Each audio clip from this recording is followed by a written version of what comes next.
করা লাগবে না, এইভাবে টাচ করবেন আর এই সাইডে কাজ করবেন।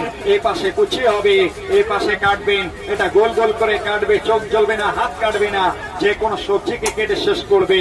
এটাকে এইভাবে ধরে এটাকে সেন্টারে বসাবেন আর একটা চাপ দিবেন, এইভাবে একটা চাপ দিবেন, 6টা ভাগ হবে। তারপরে আদা রসুন মরিচ পেঁয়াজ সব একসাথে দিবেন, এইভাবেই সব একসাথে দিয়ে এখন ডাব্বা ক্লোজ।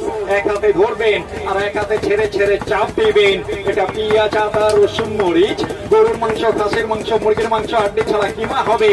লং এলাইচি দালচিনি পেস্তা কাজু আখরোট নারকেল সবকিছু কুচি হবে। এটা আনব্রেকেবল হবে, যতই চাপ হবে ততই কুচি হবে। মরিচ কাটতার হাত চালাপুরা করবে না, পেঁয়াজ কাটতার কান্নাকাটি করা লাগবে না। এইভাবেই সবকিছু কুচি করে কাটবেন, এইভাবে কুচি হবে। সাথে এটা থাকবে, সাথে একটা ম্যাকারনি নাইফ, এটাকে এইভাবে ধরে এইভাবে কাট করবেন।